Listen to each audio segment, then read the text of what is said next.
This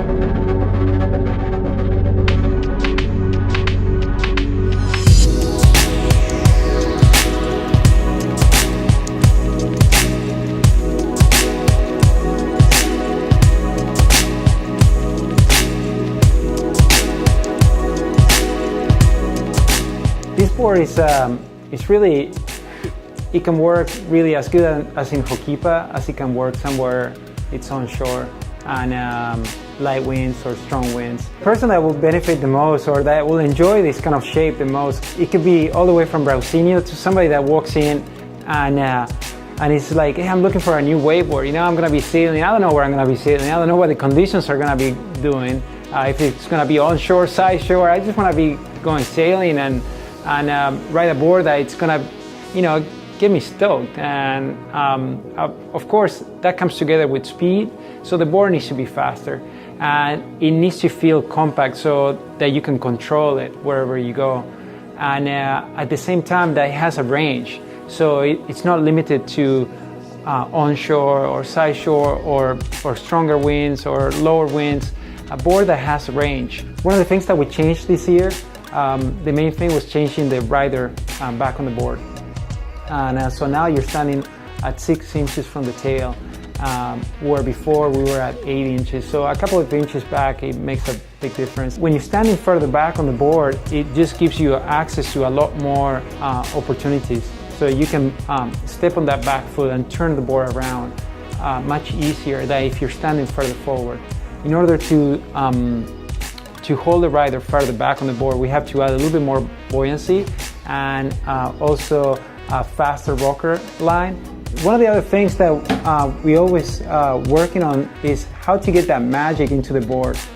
This combination of like concave to double concaves to the rocker, it creates these ever-changing curves that gives you that slippery feeling that you're like, oh my God, I'm flying, you know? And the board feels like there's no drag on anywhere.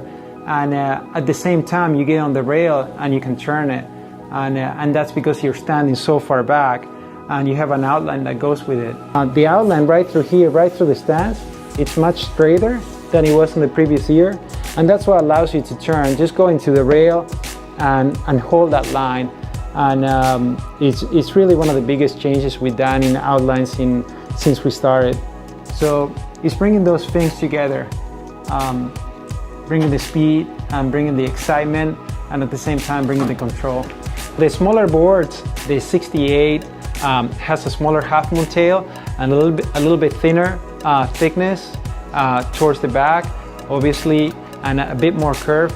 The 74, it's a little bit faster, a little bit more area on the back, and gradually gets bigger.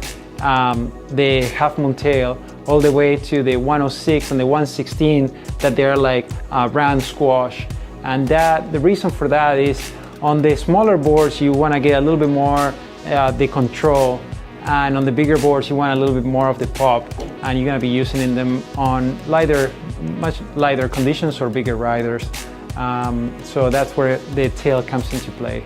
Having a smaller nose allows you to finish the turn and come around the turn. If you look at a lot of pictures when the person is engaged in a turn, the water goes all the way up to here. And so the smaller the nose that you have, that's what's going to allow you to come around on your turns.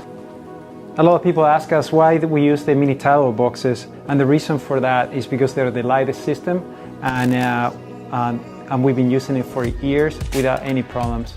What you can see on the pads, we have a dual density, so you have the grip on the deck of the pad, and that's what you're gonna feel with your feet, but the absorption of your impacts is gonna be more taken by the bottom layer, and that's the softer layer. So you have the grip, but you have the comfort. The sail, you can use it, obviously, is the Fringe and the Banzai, and the Guru. Those are the three models that we offer on the Goya sail line that work great with the quad. Yeah, as you can see, this is the Brausinho Pro model, and working with Brausinho has been one of the best things that ever happened to our brand.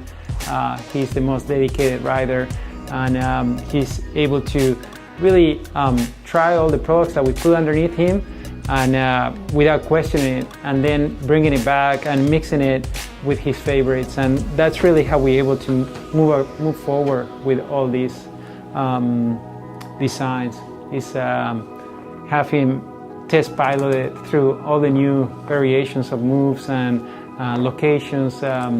So he's on the plane all the time, from like Lake Garda to Pozo to Chile to Maui and back. So he's really putting all the gear to a test around the world.